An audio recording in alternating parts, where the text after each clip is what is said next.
भंडार है उसका वृद्धि करें बच्चों को।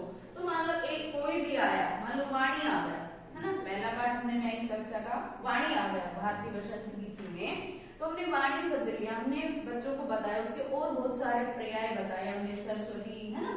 तो इस तरह से हमने बहुत सारे पर्याय बच्चों को उसके बारे में बताए। तो ये हम किस विधि से, कोश विधि कहते हैं जिसे, कि उनकी कोश में वृद्धि करेंगे। तो इस विधि से भी हम बच्चों को क्या करेंगे, उनके काठिन्य का निवारण करेंगे, उनके सामने अध्ययन के समय जो कठिनाइयां आ रही हैं उन कठिनाइयों का हम निवारण करते हैं।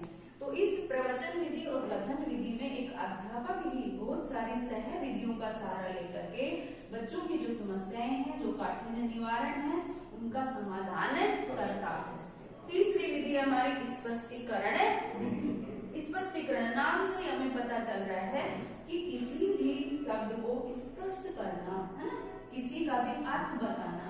कोई भी हमने एक गद्य का गद्यांश पढ़ा और उसका बच्चों को स्पष्ट किया, कैसे करेंगे हम, एक शब्द आया मान लो, पठित्वा आ गया मान लो, तो उसका हमने उत्पत्ति के आधार पर, है ना, कि इसकी उत्पत्ति क्या है, प्रकृति क्या है, इसका प्रत्यय क्या है, पठित्वा शब्द को हमने खोल करके बताया बच्चों को कि पठ धातु है और कत्वा प्रत्यय, इसके बारे में हमने ज्ञान दिया।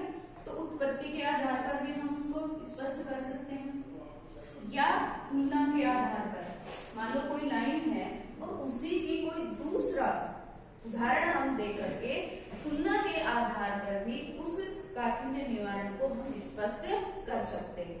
तो एक तो क्या बताया हमने, तुलना के आधार पर, उत्पत्ति के आधार पर, या कोई अन्य उदाहरण पेश करके, है ना, उससे भी हम उस बच्चे की काठिन्य निवारण का समाधान कर सकते हैं। स्पष्टीकरण का मतलब वही कि बच्चे की जो भी समस्या है, जो भी शब्द उसके समझ नहीं आ रहे हैं, उसका हम बहुत सारे साधनों का प्रयोग करके उसका